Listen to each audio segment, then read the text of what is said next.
¿Cómo están? Buenas tardes. Primero que todo, muchas gracias por estar aquí conmigo en este nuevo capítulo de Neuromesa, donde hablaremos en la consulta virtual acerca de la tercera semana de lo que vimos en la Academia Mexicana de Neurología y que se trató de trastornos de movimiento y Parkinson. Con esto vamos a ver que lo último que hay acerca de esta enfermedad y que nos ha permitido avanzar más en el diagnóstico y el tratamiento acerca de patologías donde el trastorno principal es el movimiento, siendo el principal referente de la enfermedad de Parkinson idiopática. Primero que todo, quisiera empezar con el tema de Parkinson porque dentro de las enfermedades de movimientos anormales es la que más tiene cantidad de pacientes en frecuencia y que nosotros podemos tener un control adecuado en la calidad de vida del paciente y también, aunque la enfermedad todavía no tenemos algo que la pare como tal, que se llama neuroprotección, sí tenemos algunos medicamentos que pueden retrasar la aparición de otros datos secundarios como es depresión o ansiedad y que podemos controlar en general al paciente que tiene esta enfermedad tener una mejor calidad de vida. ¿Qué es la enfermedad de Parkinson? Primero que todo, ¿qué pasa con la enfermedad de Parkinson? ¿Por qué me dio? ¿Por qué le dio a algún familiar mío? ¿O por qué pasa en el mundo? Nosotros como seres humanos tenemos en nuestro cerebro diferentes tipos de neurotransmisores. Imagínense que es como si fueran diferentes líneas telefónicas de celulares. Dijeran, uno se van a manifestar o van a comunicarse por Telcel, otros van por Movistar, otros por Unifón y así. Por muchas diferentes marcas que tienen cada uno sus formas especiales y registros especiales para la comunicación entre ellos. Nuestro cerebro es casi similar en ese aspecto. Los neurotransmisores van a hacer que una neurona que tiene esos receptores son los que se van a comunicar entre ellas. Por ejemplo, yo quiero mover mi mano.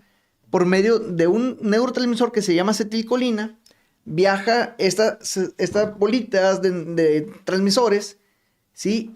Generan un impulso eléctrico y al final vuelven a viajar estas bolitas tocando a mi músculo y al tocar mi músculo nada más, se contrae y yo me puedo mover. Se contrae. Se contrae. Bueno, esta es la forma de comunicación de las neuronas motoras por medio de acetilcolina. Pero hay algunas que van a hacer movimientos ya estereotipados, extrapiramidales, que no sabemos al nacer y que los vamos aprendiendo en forma repetitiva con el paso del tiempo, como cuáles, como caminar, como bañarnos, como vestirnos, como el ponernos la ropa adecuadamente, como el usar utensilios para comer. Todas esas cosas no nacimos sabiendo. Y lo vamos aprendiendo con el paso del tiempo y perfeccionando por movimientos repetitivos que tenemos y que nuestro cerebro dice, este paciente, esta persona hace el mismo movimiento, el mismo movimiento, el mismo movimiento. ¿Sabes qué? Voy a agarrar ese movimiento y lo voy a hacer automático. ¿Para qué? Para que podamos hacer otras actividades de la vida diaria mientras hacemos estos movimientos ya automáticos. Entonces los niños nacen sin ni siquiera gatear, ¿sí? Empiezan gateando, luego caminando y a los 2 años ya empiezan a caminar. El cerebro entonces ya dice, es el mismo tipo de impulso para caminar un paso del cuerpo al otro paso. Un paso, otro paso, un paso. Dice, ¿sabes qué? Hay unas partes del cerebro que dice, yo voy a agarrar este tipo de movimientos estereotipados, como la marcha, y ya lo voy a hacer en forma automática. Y a los 5 años los niños ya pueden caminar e ir leyendo. Entonces van leyendo y caminando, pero el caminar no están pensando los niños. Da un pasito, da otro pasito. Ya lo hace de forma automática el cuerpo. ¿Por qué? Porque lo agarró una parte del cerebro, pero esa parte del cerebro no se comunica con acetilcolina como se comunicaban mis otras partes del cuerpo, ¿sí? Sino que se comunica por otra vía que se llama dopamina. La dopamina es aquella que empieza a comunicar neuronas cuando ya son movimientos estereotipados, ¿sí? Por alguna razón, en algunas personas en el mundo, las neuronas que van a formar dopamina se empiezan a dañar. Empiezan a formar una basura que se llama alfa-sinucleína y que esa basura empieza a que no tenga una función adecuada a la célula. Empieza a tener estas bolitas de alfa-sinucleína apelmazadas que se llaman cuerpos de Levy y no permiten que las neuronas dancen dopamina. Entonces, si antes le decía, muévete pierna, muévete la otra, muévete pierna y caminábamos, ahora no, ahora es, muévete pierna, muévete la otra. Entonces los pacientes, empiezan a tener trastornos del movimiento donde la marcha que antes era bien rápida, ahora es lenta, poco fluida. Igual los movimientos de las manos. Y a veces, contra algún tipo de movimiento, como puede ser movimientos estereotipados rápidos, como por ejemplo hacer las manos de esta forma, los pacientes empiezan a ser lentos para hacerlo. Empiezan a hablar lento. Empiezan a moverse lento. Y empiezan inclusive a poder tener un temblor. Sí, al no tener un control adecuado de los movimientos de nuestras manos, empiezan a tener un sobremovimiento y una sobreexcitación, y sobremovimiento y sobreexcitación, y empiezan a temblar, ¿sí? Entonces, esto nosotros le llamamos en un conjunto de enfermedad de Parkinson. Es un defecto en la dopamina que hace que los movimientos sean cada vez más lentos. Entonces, nuestro diagnóstico en una enfermedad de Parkinson no es por hacerle un estudio, no es por hacerle una resonancia, es clínico. El paciente va con el médico y el neurólogo ve al paciente y dice, este paciente con algunas pruebas, como las pruebas de puntas de dedos, como la de la punta de talón punta en nuestros pies, ¿sí? Pueden hacerse más lentos de lo normal. Ya está establecido cuántas veces por segundo hacemos este tipo de movimientos y decimos, tiene bradicinesia. Es uno de los datos clínicos iniciales de enfermedad de Parkinson. Lo malo es que la enfermedad de Parkinson no es únicamente la alteración de movimiento. Nosotros dividimos la enfermedad de Parkinson en dos grandes grupos, síntomas motores y no motores. Los motores son aquellos de movimiento. Los pacientes se hacen más lentos para hacer las cosas, pueden tener temblor, pueden tener rigidez, donde al momento de que yo le trato de doblar el brazo es muy duro para hacerlo porque están con mayor aumento del tono muscular.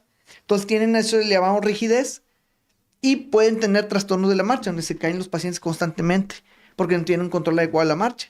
Aparte de muchos otros datos motores, como los pacientes que no pueden parpadear correctamente, tienen poca expresión de la cara, están siempre como sorprendidos, tienen problemas con el habla, no pueden pasar bien los alimentos. Entonces hay muchos trastornos motores, pero, y esto nos pusieron mucho énfasis en esta academia de neurología, tienen que tener el mismo tratamiento los síntomas motores que aquellos síntomas que no son motores, como cuáles: depresión, trastornos de sueño, ansiedad, trastornos de la alimentación, problemas con el control de los impulsos. Por ejemplo, los pacientes con Parkinson están apáticos, pero a veces quieren ir a comprar algo y se lo compran, pero luego vuelven a estar apáticos. Entonces, tienen muchos cambios tienen muchos cambios en el estado de ánimo en el paciente en el día a día y empiezan a afectarse. Aparte que pueden ser estreñidos y eso los molesta mucho, los pone de mal humor, están con mayor cantidad de celos. Entonces, son cosas que nosotros clasificamos como síntomas no motores, porque no son problemas de movimiento,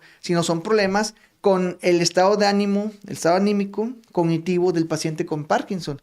Entonces, la enfermedad de Parkinson en general, y en resumen, es un conjunto de signos y síntomas causados por el déficit de dopamina, que las neuronas no se comunican por dopamina y que pueden causar síntomas motores y no motores, siendo el principal la lentitud del movimiento o bradicinesia. Cosa importante en los pacientes con enfermedad de Parkinson es que el diagnóstico es clínico y que nos pusieron énfasis en tres cosas. Primero, que todavía no se describe algún tipo específico de estudio para el diagnóstico definitivo. El diagnóstico no se puede hacer con ningún estudio.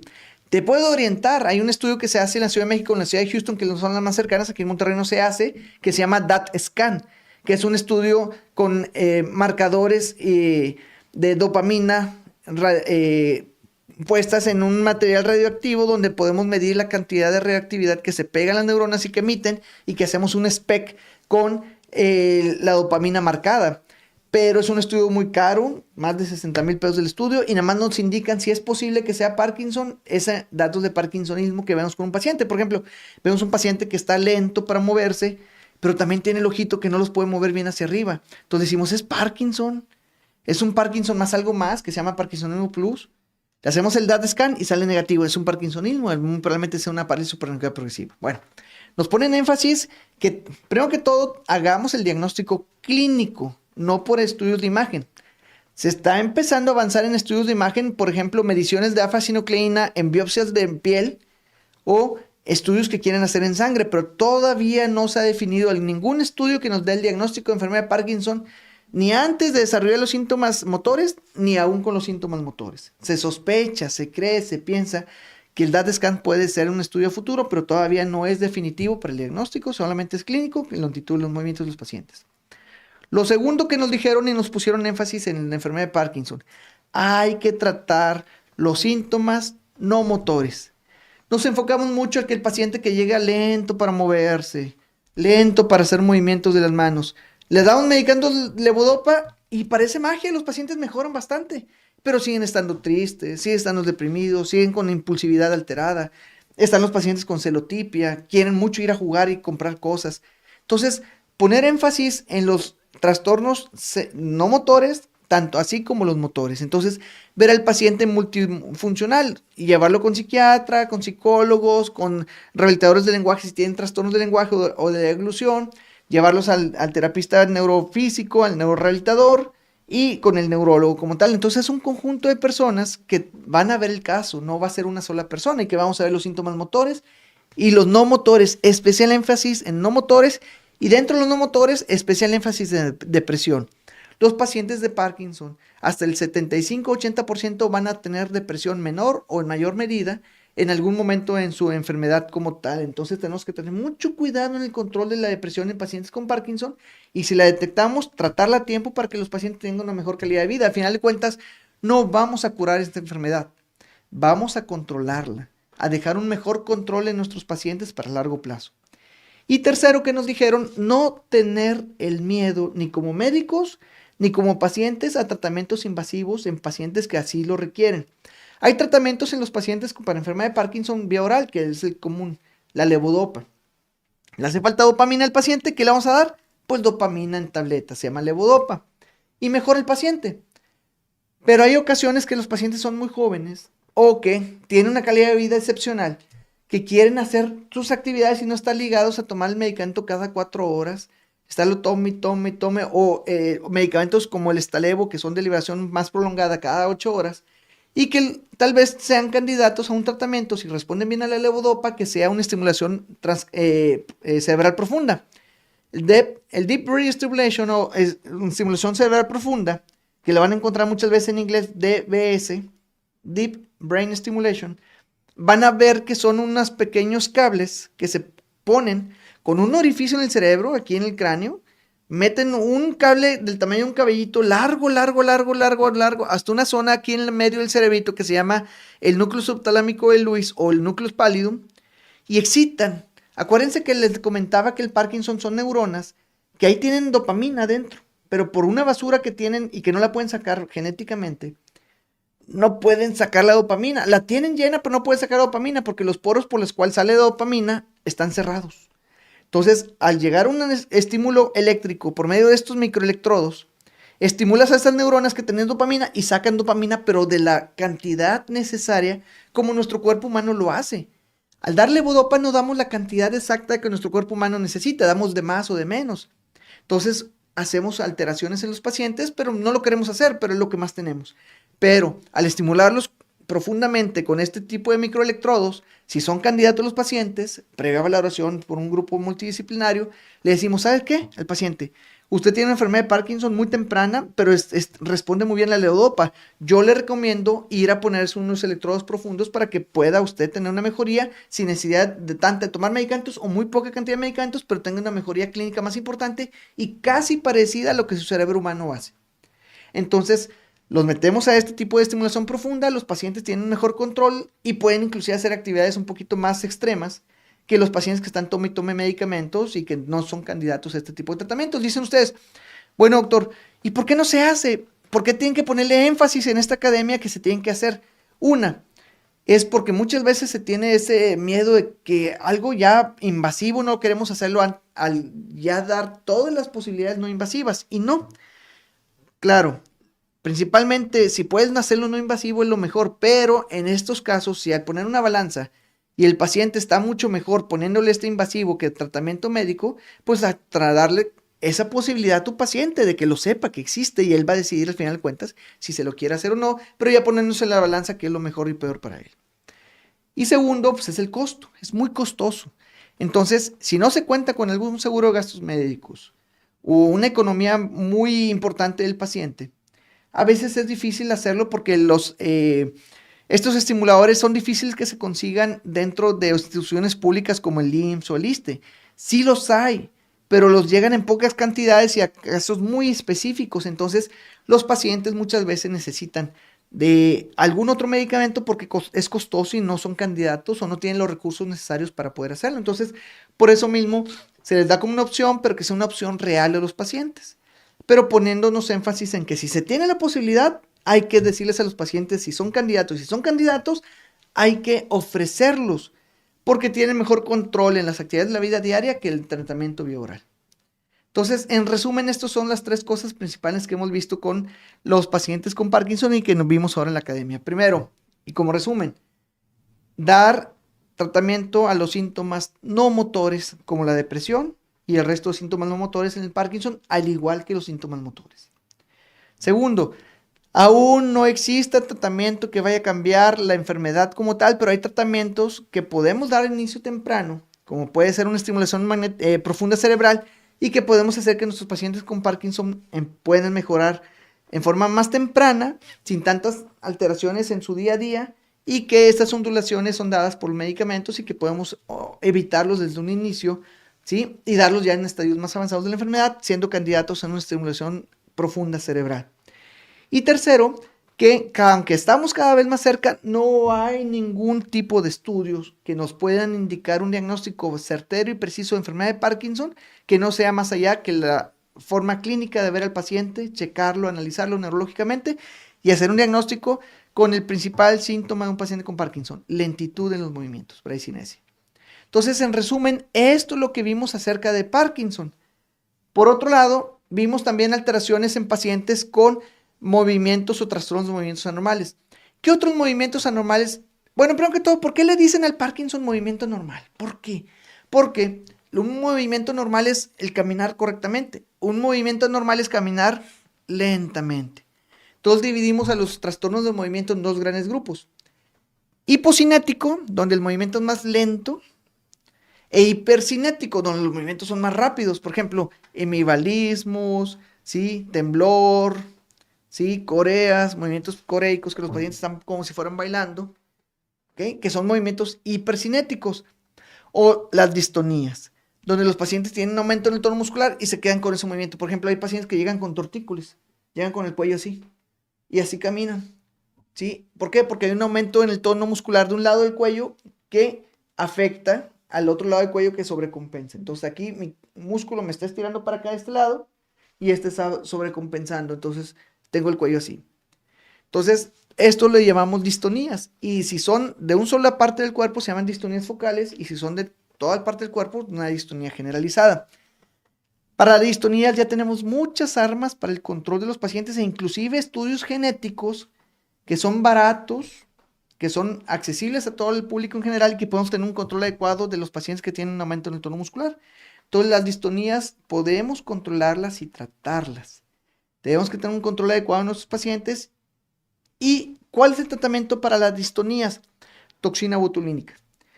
Hemos visto que la toxina botulínica, ¿sí? De cualquiera de las tres marcas que contamos en el país, puede ser el tratamiento de elección para un control adecuado de los pacientes que tienen distonías, aparte de un tratamiento vía oral, ¿sí? Que no es tan fácil conseguirlo aquí en México, se consigue por importación, pero ya se tiene medicamentos para vía oral, también tratar distonías generalizadas y que podemos tener un mejor control de nuestros pacientes que tienen un aumento en el tono muscular con la aplicación de toxina botulínica para que tengan una mejoría en el control muscular y un control generalizado en tratamientos vía oral. Entonces, contamos con medicamentos y que nos pusieron en esta resumen de la Academia Mexicana de Neurología énfasis en que ya existen tratamientos sistémicos para este tipo de tratamientos, aunque se tienen que conseguir aquí en México por medio de importación, pero que en Estados Unidos se pueden conseguir y que se pueden traer hacia nuestro país para un control adecuado en pacientes que tienen distonías generalizadas o si son distonías focales como tortícolis, ¿sí? Como alteraciones del movimiento de la cabeza hacia un lado con el cuello, como distonías focales de brazo, ¿sí? Como distonías focales de piernas, con tratamiento con toxina botulínica y un mejor control de los pacientes y una mejor calidad de vida. Al poner esta toxina botulínica, los pacientes tienen de 3 a 6 meses de control adecuado y lo único que es algo malo con este grupo de pacientes es que hay que aplicar cada 3 a 6 meses nueva toxina botulínica, aunque hay pacientes que pueden durar hasta años, pero la mayoría a los 3, 4, 6 meses, dependiendo de qué toxina botulínica le pongamos, podemos tener un control adecuado de esto y regresa otra vez la anomalía. Le aplicamos otra vez tratamiento y puede volver a la normalidad, le aplicamos y así nos vamos con el paciente para largo plazo para un control adecuado.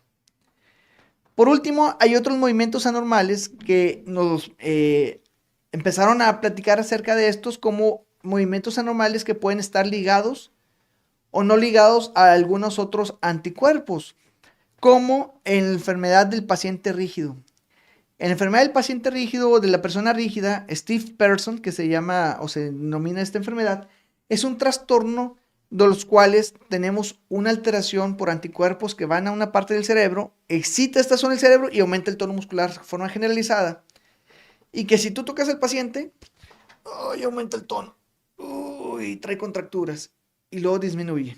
Pero el paciente está rígido, camina rígido, ¿sí? Por eso se llama síndrome de persona rígida. Y que estos están ligados a unos anticuerpos que se llaman GAD. Les pedimos estos anticuerpos GAD y si salen positivos son una enfermedad autoinmune donde damos un tratamiento adecuado en este grupo de pacientes con esteroides y que podemos mejorar la calidad de vida del paciente junto con medicamentos que disminuyen el tono muscular, que son los relajantes musculares, y principalmente medicamentos que van específicamente contra el trastorno del aumento del tono muscular. Entonces, saber que existen estudios aquí en México y aquí en Monterrey para hacer anticuerpos de pacientes con síndrome de persona rígida, hace como unos 4 meses, es una enfermedad rara. Vi al último paciente con esta enfermedad, salieron los anticuerpos positivos, le puse toxina botulínica y aparte le di medicamento en generalizado y el paciente junto con los esteroides ya tuvo un control adecuado, volviendo a ser la misma persona para un control a largo plazo. Pero hay que diagnosticarlos primeros y hay que sospecharlos. Pacientes que tienen un aumento del tono generalizado, ¿sí? Y que tienen estos trastornos que se aumentan al momento de estimular al paciente como un pequeño golpecito en una parte del cuerpo, principalmente en tríceps, ¿sí? O en deltoides, y empiezan a aumentar. Lo hacen así los pacientes. Dices, esto es una sospecha de síndrome de persona rígida. Le voy a pedir los estudios, ¿sí? De anticuerpos anti-GAD, salen positivos y hago el diagnóstico y doy tratamiento para nuestros pacientes. Entonces, podemos tener un control muy adecuado, ¿sí? Sabiendo si estos trastornos de movimiento son hipocinéticos, hipercinéticos, y si son hipercinéticos, clasificarlos. Ya clasificándolos, ya dan un tratamiento específico para cada uno de ellos. ¿Para qué? Para mejorar la calidad de vida del paciente. Tal vez no podamos curarlos, porque el trastorno ahí está y puede ser un trastorno genético o inclusive autoinmune. Pero sí podemos hacer que el paciente tenga una muy buena calidad de vida y que esté totalmente olvidándose de la enfermedad y que solo se acuerde cuando ya empieza a perder efecto la toxina, le volvemos a poner toxina y así nos llevamos al paciente un control para muy largo plazo. Obviamente, si hubiera medicamentos distintos a la toxina que tuvieran un control adecuado vía oral, son los que daríamos de primera elección, pero hasta ahorita la toxina botulínica es el mejor tratamiento para distonías focales o generalizadas que tenemos en los pacientes para un control adecuado en su calidad de vida. Muy bien. Y por otro lado, también nos hablaban de trastornos de movimiento focalizados. Hay pacientes que tienen trastornos de la marcha y que al momento de caminar se quedan congelados y son lentos en las piernas, pero en los brazos son muy rápidos. El habla es muy rápida, pueden comer correctamente. Dicen, parece ser que el paciente tiene solamente enfermedad de Parkinson porque tiene lentitud en los movimientos y rigidez en las piernas, pero el resto está normal. ¿Qué es el paciente? Hay pacientes que tienen trastornos de enfermedad de Parkinson que están más relacionadas a una parte del cuerpo que a otra. Y eso se le llaman Parkinsons de la marcha. Son trastornos de enfermedad parecida al Parkinson, que es un parkinsonismo, y que se llama trastornos de Parkinson de la marcha, donde los pacientes tienen problemas para caminar, congelamiento en la marcha, batallan para moverse, son lentos, pero el resto del cuerpo está normal. Y como quiera, damos tratamiento específico para trastornos de la marcha en Parkinson, ¿sí? Con medicamentos como amantadina, como levodopa y tenemos un mejor control. Entonces, saber que existen trastornos no generalizados parecidos a la enfermedad de Parkinson, que se llaman trastornos focales parecidos al Parkinson, como el trastorno del Parkinson en la marcha, y que puede controlarse como si tratamos a un paciente con enfermedad de Parkinson sistémica, con un control adecuado de la marcha y una mejor calidad de vida con el paciente. Muy bien. Por último, el nada más decirles que la enfermedad de todo este tipo de enfermedades hipercinéticas de trastornos del movimiento pueden ser controlados aquí en Monterrey. Tenemos casi todas las armas. Acudan con su neurólogo de confianza para que si tienen acerca de uno de estos problemas pueden ser controlados y tratados a largo plazo y que sabiendo que solamente nos hace falta el DAT scan aquí en la ciudad de Monterrey, que tenemos que mandarlos a Houston, la Ciudad de México para poder realizarlos, pero son muy pocos los pacientes que necesitamos este estudio para hacer un diagnóstico diferencial entre Parkinsonismo plus o enfermedad de Parkinson idiopática y que es clínico el diagnóstico. Bueno, con esto terminamos el resumen acerca de los trastornos de movimiento y Parkinson que vimos nuevo, actualizaciones. Todavía no hay un tratamiento específico para Parkinson para detener la enfermedad, pero para allá van estando algunos estudios que ya están en fase 3 y que probablemente puedan ser para allá para el 2025-2026 el primer tratamiento para enfermedad de Parkinson que pueda alterar el curso de la enfermedad. Por el momento no la hay, puede haberlo a futuro y lo mantendremos informados si es que estas aparecen antes con algún estudio inicial, antes de esta fecha. Para la próxima ocasión, ¿sí? Veremos neuropatías acerca de las actualidades que hay en la enfermedad de neuropatías y dentro de estos rubros de neuropatías autoinmunes, ¿sí? Y neuropatías principalmente paraneoplásicas. Hay pacientes que tienen un tumor de mama, que tienen cáncer de pulmón, que tienen cáncer de próstata, que tienen leucemias y que aparte manifiestan datos de alteraciones del sistema nervioso periférico en forma de neuropatías y que pueden deberse a este tipo de enfermedades como una enfermedad autoinmune que ataca a la tumoración, pero también ataca el propio cuerpo y haciendo este tipo de alteraciones. Entonces, vamos a hablar acerca de estas neuropatías en el próximo martes, que este programa no estará aquí en el país, voy a dar